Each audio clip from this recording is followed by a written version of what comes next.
Commenting on whether the governor ought to put his cabinet in place in order to have an all-encompassing budget, some respondents, who include a university lecturer in the Department of Political Science and Public Administration, Dr. Uyekben Ogbeide, described the scenario as a strange phenomenon, adding that they expected the House of Assembly to correct the situation by advising the governor to put his cabinet in place before presenting his budget, as according to them, without the cabinet, the government is incomplete. I would have thought that the assembly people would tell him to have his cabinet in place before preparing the budget. Without the commissioners and all that, the government is not in place yet.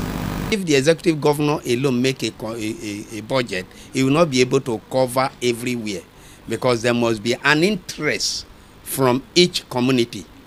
They know what they need. The governor will not be able to know what every community needs. So there will be a breach.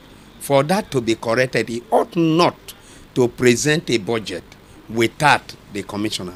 A constitutional lawyer, Barrister Adams Aliu, who made reference to Section 192, subsection 213 of the 99 Constitution, and a former legislator, Samson Osage, were however of the opinion that the governor has not done anything unlawful. They said there is no law stating that the governor cannot present his budget without a cabinet. The president, Muhammadu Buhari, took more than 5 months to constitute a cabinet. But the governance is a continuum. And you cannot govern on nothing. You cannot build something on nothing and expect it to stand.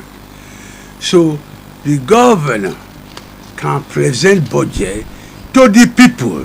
The people are epitomized and represented by the lawmakers in the House of Assembly. It is the responsibility of the governor to present budget, not the responsibility of the Executive Council. So there is nothing unconstitutional or illegal or immoral in the governor presenting the budget without commissioners. Don't forget, there are states right now that are not able for economic reasons to have a state cabinet. On his part, Barrister Jefferson Uwoginye said the governor should be commended for hitting the ground running and presenting his budget early enough. I personally want to commend the governor and the government for hitting the ground running and having for the first time a situation where the budget processes do not delay unnecessarily the benefit the people should derive from governance in the state. The key thing is who and what should be the content, what is the content, and who should drive the content of this budget.